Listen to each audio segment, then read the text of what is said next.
tête. Je suis où là? Le réveil fut brutal. C'était comme si je m'étais fait renverser par une voiture. Je prenais un temps pour laisser mes yeux s'habituer à la lumière.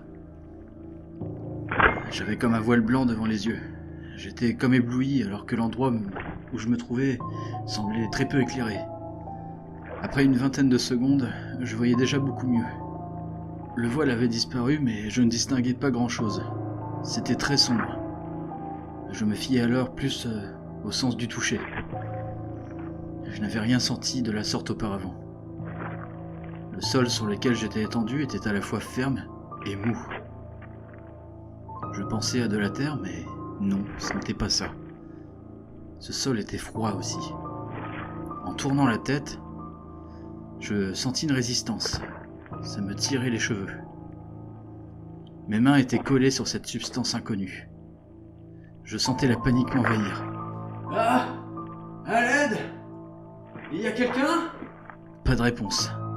Je tentais de reprendre mon calme et de réfléchir. Après avoir repris le contrôle, je concentrais toute mon énergie et ma volonté pour me libérer de ce sol extrêmement collant.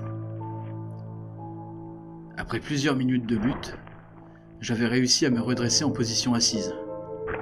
Je repris mon souffle. C'était très éprouvant. Finalement, grâce au peu de force qu'il me restait, je réussis à me mettre sur mes pieds.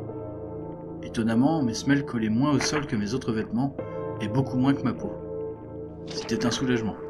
Au moins, j'allais pouvoir marcher sans trop de difficulté. À quelques pas devant moi, il y avait mon carnet sur le sol. Je ne savais pas pourquoi, mais je n'avais pas envie de le ramasser. Qu'importe, ce carnet est tout ce que j'ai ici. Quel est ce drôle d'endroit? Il n'y avait rien, à perte de vue. Juste ce sol noir qui semblait vivant. Je regardais autour de moi, pour tenter de me repérer ou pour trouver quelque chose. Peu importe ce que c'était. Finalement, je décidai d'avancer dans une direction totalement aléatoire. Après avoir marché un bon moment dans cette même direction, j'apercevais une lumière bleuâtre au loin. J'accéléra alors le pas. J'allais peut-être trouver une sortie finalement. Plus je m'approchais, et plus la lumière grandissait. Et avant même que je ne m'en aperçoive, je souriais. Depuis la première fois depuis des mois, des années même. Je souriais. Quelle surprise j'eus quand je me rendis compte que cette lumière était en fait une drôle de petite boule bleue, flottant dans l'air. On aurait dit de l'électricité statique. Elle émettait un crépitement étrange. Je n'avais jamais entendu cela auparavant, et je me demandais bien ce que cela pouvait être. Je m'approcha alors de celle-ci, et après quelques secondes d'observation et d'hésitation, je la toucha du bout de mon doigt.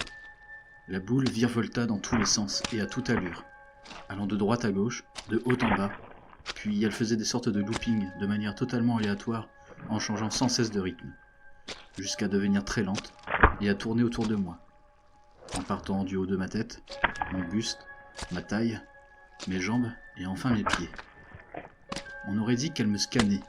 Quand elle eut terminé son étrange rituel, elle s'envola dans un éclair. Je l'avais littéralement perdue de vue, et la seconde d'après, une explosion bleue éclata. C'était aveuglant. Je me couvris les yeux de mes mains comme pour regarder l'horizon face au soleil. Puis cela s'estompa dans une pluie de boules bleues. Chaque boule semblait se diriger vers des endroits très précis avec une rapidité incroyable et dans un bourdonnement pesant. C'était comme si elles avaient chacune une place attitrée. En à peine 30 secondes, j'étais encerclé par des centaines d'entre elles.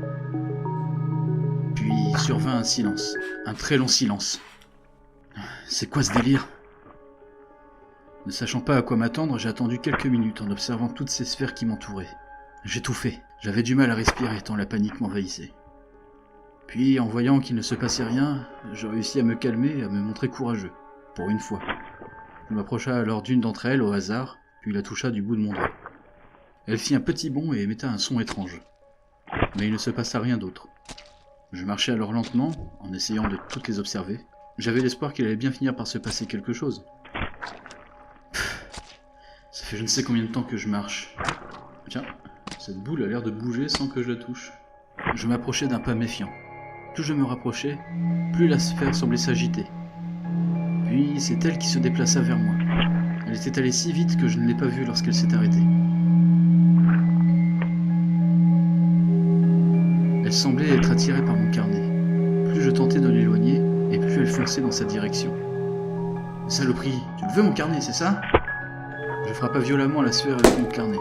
Elle avait volé si loin que j'entendais déjà le public s'enthousiasmer en voyant ce home run hors du commun. Puis, en un éclair, elle revint face à moi. Elle était si proche que je sentais son énergie électrique sur le bout de mon nez. Je fis un bond en arrière, tel un chat qui prend peur. La boule bleutée se mit à scintiller de plus en plus fort. « Elle va exploser ?» me demandai-je. Elle explosa avec douceur. C'était si doux qu'on pourrait plutôt parler d'une éclosion, à la suite de quoi elle laissa apparaître une sorte d'écran difforme, tantôt s'élargissant et tantôt se rapetissant. Je distinguais des formes à l'intérieur. En regardant de plus près, je reconnaissais mon ancien appartement. Je me voyais, debout. J'avais l'air en colère. Le temps semblait en suspens dans cette image de ma vie. Puis, comme si on avait appuyé sur play, les yeux de mon moi du passé s'écarquillèrent de colère. « Mais enfin, tu crois que je fais exprès de ne pas trouver du travail? Je sais qu'on est dans la merde, mais c'est pas une raison pour me quitter. » C'était le jour de la rupture avec mon ex. Je ne savais même plus de quand ça datait exactement. J'ignorais totalement la date qu'il était dans cet endroit. Il était même possible que le temps n'existe pas ici-bas. Les images tournaient en boucle depuis plusieurs minutes quand j'eus l'idée d'essayer de passer à travers cet écran. Peut-être était-ce un portail me permettant de reprendre ma vie à un moment où j'ai tout foiré, si seulement. Malheureusement, lorsque mon pied est entré en contact avec l'écran, ma chaussure prit subitement feu. J'ai immédiatement retiré mon pied et le feu s'est rapidement éteint quand je l'ai frotté sur le sol gluant. Putain, c'est pas vrai, je suis coincé ici. Puis j'ai essayé avec le carnet. Il ne prit pas feu. Je l'ai alors tout de suite retiré et j'ai fait la liaison, tandis que le portail se refermait lentement. Tout est arrivé à cause de toi, j'en suis persuadé. Dès que je t'ai dans ma vie, tout bascule du mauvais côté. Le divorce de mes parents, la rupture avec Chloé, l'appartement miteux, le travail horrible, et maintenant cet endroit. Il doit bien y avoir un moyen de me débarrasser de toi. J'aurais dû te brûler quand je t'ai retrouvé dans cette boîte lorsque je déménageais. Je dois me prévenir de ton danger avant qu'il ne soit trop tard. Tous mes écrits, depuis mon enfance à maintenant, allaient pouvoir être le témoin des horreurs que j'ai subies toute ma vie, et qui m'ont conduit ici. J'ai arrêté de réfléchir et j'ai lancé le carnet dans le portail. Il le traversa une seconde avant qu'il ne soit totalement refermé et reprenne sa forme sphérique. Il ne me restait plus qu'à prier. Et attendre. J'ai attendu longtemps en espérant m'effacer de cette dimension, mais rien n'a changé. Il y a toujours ce bourdonnement horrible de toutes ces boules. Je ne sais pas comment, mais j'ai retrouvé le carnet près d'un autre de ces portails. Ah putain, c'est pas vrai! T'es toujours là! Ouais, voyons voir un peu.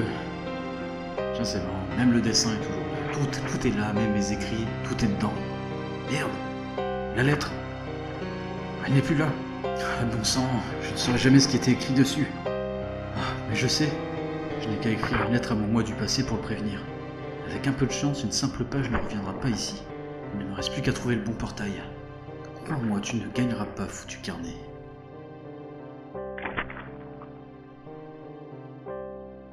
Et voilà, c'en est fini de cette histoire. J'espère qu'elle vous aura plu et que vous aurez passé un agréable moment. Si ça vous a plu, dites-le moi en commentaire, laissez-moi un pouce bleu, et pourquoi pas partager la vidéo, ça pourrait me rendre un grand service. Si vous avez des questions par rapport à cette histoire, je me ferai un plaisir de vous répondre. Donc je vous dis à bientôt, c'était le raconteur, pour vous divertir.